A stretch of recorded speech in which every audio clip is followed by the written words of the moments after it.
আমি সামাজিক যোগাযোগ মাধ্যমে একটা ভিডিও দেখেছি যেটাতে গুলশানে একজন সাবেক আওয়ামী লীগের এমপির বাসায় চাঁদাবাজি সংক্রান্ত স্বীকারোক্তিমূলক একটা ভিডিও আছে এবং সেই ভিডিওতে সে নিজেকে জড়িত সেটা স্বীকার করার সাথে সাথে কাদের ইন্ধনে এবং নির্দেশে এই ঘটনা সংঘটিত হয়েছে সেটা বর্ণনা করেছেন।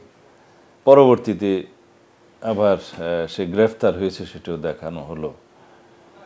যেহেতু এটা একটা বিচারাধীন বিষয়, তদন্তনাধীন বিষয়, এই বিষয়ে আমি মন্তব্য করতে চাই না।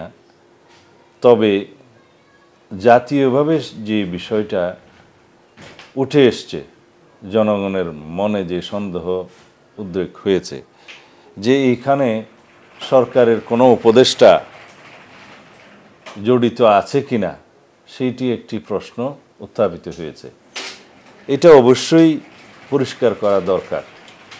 এটা জনগণের সামনে সেই প্রশ্নের উত্তরটা তুলে ধরা দরকার, যাদেরকে এটা এখানে উদ্দেশ্য করে এই বক্তব্য দেয়া হয়েছে। আরেকটা বিষয়, যদি এটা না হয় তাহলে এই অন্তর্বর্তীকালীন সরকারের উপদেষ্টাদের নিয়ে আরও বেশি প্রশ্ন উত্থাপিত হতে থাকবে। মূলত তদন্তনাধীন বিষয়ে বক্তব্য দেয়া উচিত না হলেও এইটুকুন পরামর্শ দিতে চাই যে এই বিষয়টা বিস্তারিত তদন্ত হওয়া দরকার। যেইটুকু তদন্ত হয়েছে, যেইটুকু ভিডিও আগেও দেখেছি, আমরা পরেও দেখেছি, সেই বিষয়ে আমার কাছে মনে হয়েছে এটা একটা খণ্ডিত চিত্র উঠে এসছে। পূর্ণাঙ্গ চিত্র আমরা দেখতে চাই এই ঘটনার। যদি সত্যিকারভাবে পূর্ণাঙ্গ চিত্র তদন্তের মাধ্যমে উঠে আসে তাহলেই পরে সত্য প্রতিষ্ঠিত হবে।